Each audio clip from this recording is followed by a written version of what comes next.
Okay, let's get real for a minute. I have a confession to make. It might shock some of you hardcore gardeners. Are you ready for this? I stopped making compost. That's right, I gave it up completely. No more giant steaming pile in the corner of my yard. No more turning. No more worrying if it's too wet or too dry. For years, I felt this immense gardener's guilt, like I had to be a master composter. It was supposed to be the gold standard, the secret sauce for a beautiful garden. Everyone said you had to do it, so I did. I tried to turn my kitchen scraps and yard trimmings into that rich black gold everyone talks about. But here's the thing. I'm a busy person. Sound familiar? Between work, family, and just trying to find a minute to sit down, managing compost felt like another full-time job. It became a looming task I kept putting off. I'd forget to turn it. I'd add too many banana peels. Not enough dried leaves. Sometimes it got smelly. Other times it just sat there, a sad, uncomposted lump. I started to dread going near it. It wasn't the natural, beautiful process I imagined. It was a chore.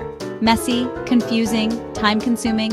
My love for gardening is about joy, getting my hands in the dirt, watching things grow, bringing fresh ingredients into my kitchen. Yummo! The compost saga was sucking the fun out of it. It became a barrier to planting a seed and watching it sprout. I wondered, is there another way? A simpler way? A lazier way? I needed a hack, a shortcut that still fed the garden without the hassle. So I officially broke up with my compost pile. I said, it's not me, it's you. A huge weight lifted off my shoulders. It felt freeing, but I still needed to feed my soil and make my veggies and flowers happy. I wasn't giving up on a rich, healthy garden. Then I stumbled on a method so simple, so wonderfully lazy, it changed my gardening game. A trick that works with nature, not against it.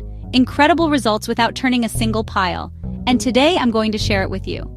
So after I ditched my difficult compost pile, I discovered a method that is so simple, it's brilliant.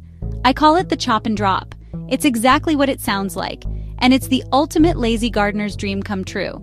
The basic idea is this: collecting all your organic matter, piling it up in a corner, waiting for it to decompose you, apply it directly to the surface of your garden beds. You're essentially letting your garden compost in place. It's like a self-service buffet for your soil. How cool is that? This method completely eliminates all the problems we just talked about.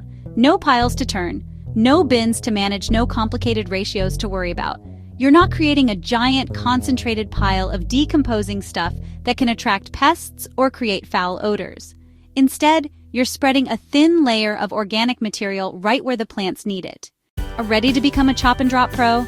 It's so easy, you'll wonder why you ever did it any other way. Here's the step-by-step.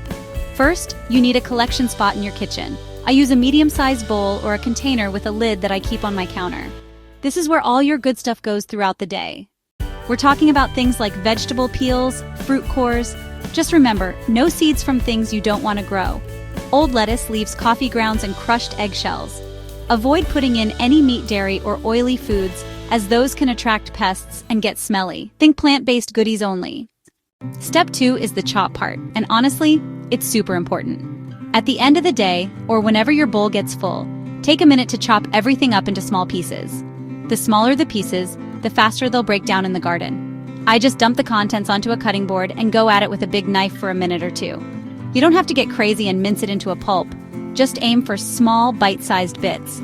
Let me tell you, the first season I switched to the chop and drop method, I was blown away. I was a little nervous at first. It seemed too easy to actually work.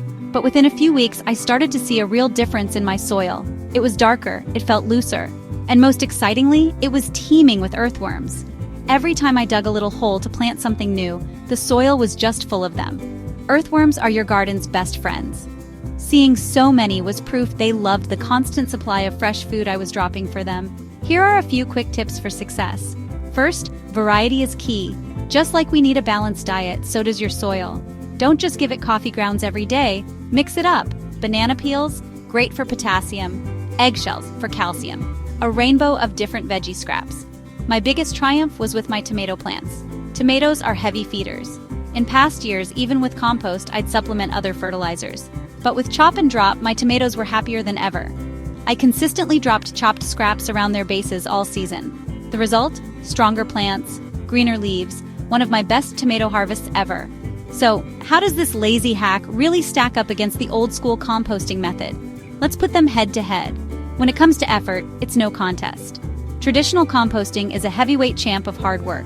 It requires building or buying a bin, collecting and storing large amounts of material, managing complex green to brown ratios, and a whole lot of heavy lifting and turning.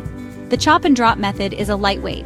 A simple bowl on your counter, a minute of chopping, a quick walk to the garden. It wins on ease, hands down. Let's talk about speed and nutrient delivery. With a traditional compost pile, you have to wait, and wait, and wait. It can take anywhere from 3 months to a year before those nutrients are finally ready. The chop and drop method is like express delivery. As soon as you drop those small pieces of organic matter onto the soil, worms, bugs, microbes get to work immediately. The nutrients are released slowly and steadily, right at the base of your plants where they are needed most. It's a direct and continuous feeding process. So, are you ready to break up with your compost pile? Are you ready to stop feeling guilty about not being a perfect composter? I'm here to tell you that it's okay. You can have a stunningly beautiful, productive, healthy garden without ever turning a single heavy, steaming pile again. Gardening should be about joy, connection with nature, growing delicious food, beautiful flowers.